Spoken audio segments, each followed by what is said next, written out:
Hello friends, आज आबार तुम्हारे सामने नतून अपडेट निये चले एसेछि। आज के सकाले साजिद नादियादवाला एक पोस्टार रिलीज करेছে যেখানে তিনি দিয়েছেন যে কিক 2 এর অ্যানাউন্সমেন্ট হয়ে গেছে। তো কিকের যিনি ডাইরেক্টর ছিলেন এবং সিকান্দারের উনি প্রোডিউসার, তিনি সকালে একটা পোস্ট দিয়ে জানান যে এটা একটা ছবি দেন যেখানে সলমান খানের পেছনের দিকটা দেখা যাচ্ছে। তো সেটা সিকান্দারের ফ্লোরেই ছবিটা তোলা হয়েছে এবং তিনি সেটা বলেছেন যে সিকান্দারের ফ্লোরেই কিক 2 এর অ্যানাউন্সমেন্ট হয়ে গেল।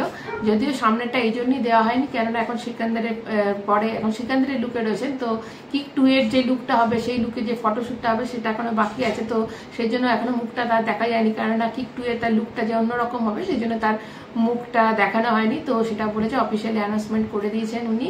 তো সিনেমাটা উনি ডাইরেক্টর হচ্ছেন না, উনি মানে সুপারভাইজ করবেন ছবিটাতে।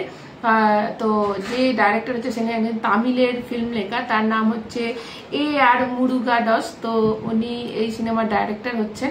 তো এবার হচ্ছে ব্যাপারটা যে এখনো অনেক দেরি আছে, কেননা বলছেন যে সিকান্দারের শুটিং শেষ হওয়ার পর তো অ্যাটলিস্ট 6 এর শুটিং বাকি আছে। তো এইটা ডিসেম্বরে শেষ হয়ে যাবে। তো ডিসেম্বর থেকে অ্যাটলিস্ট শুটিং শুরু হবে। আর মার্চ মাসে তো আমাদের সিকান্দার রিলিজ করছে। তো এরপর তো অ্যাটলিস্ট 6 হবে। তারপর জানি না যে কিক 2 এবার যদি ধরে অ্যাটলিস্ট 6 এর শেষ করার পর যদি কিক 2 এর শুটিং স্টার্ট হয় তাহলে সেটা এখনো দেরি আছে। তো এখন সলমান খানের কিন্তু পরপর অনেক কটা সিনেমা রিলিজ করছে।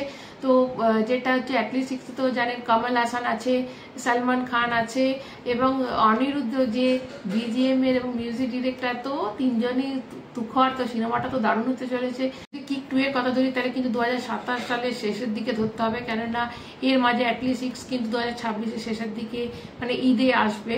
তো তাহলে যদি আমরা কিক 2 ধরি তাহলে 2027 ধরে চলতে হবে।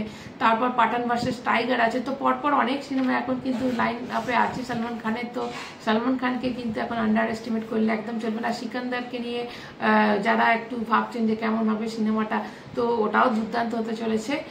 27 ডিসেম্বর সলমান খানের বার্থডের দিন এই কিক 2 এর অফিসিয়ালি অ্যানাউন্সমেন্ট হবে। যদিও অফিসিয়ালি অ্যানাউন্সমেন্ট আজকে করে দিয়েছে, তো সলমান খানের ওই দিন কোনো পোস্টার হয়তো রিলিজ করতে পারে। তবে পোস্টারটা ধরে না চাড়াই ভালো, তবে অন্য কিছু হয়তো কিছু বলবেন বা কোনো একটা BGM হয়তো সিনেমার থাকবে, জানি না কি থাকবে। তবে 27 ডিসেম্বর সলমান খানের জন্মদিনের দিন একটা বড় কিছু ধামাকা এই কিক 2 নিয়ে আসতে চলেছে।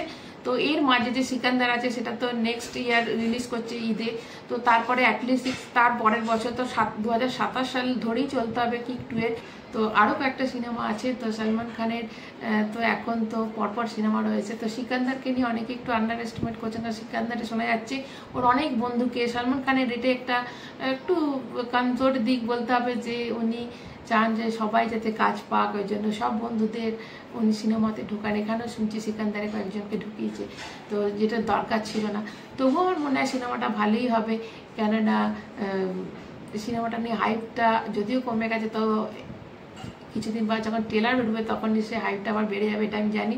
সলমান খান একটা আলাদাই ব্র্যান্ড, বলিউডের একটা আলাদাই ব্র্যান্ড সলমান খান। তো এইটুকুই বলার ছিল। তো আজকে কিক 2 এর পোস্টার একটা অফিসিয়ালি অ্যানাউন্সমেন্ট হয়ে গেছে। তো তোমরা কতটা খুশি সলমান খানের ফ্যানরা অবশ্যই কমেন্ট করে জানাবে। আপাতত এইটুকুই, পরে আবার খবর নিয়ে আসছি। এখন কত টাটা।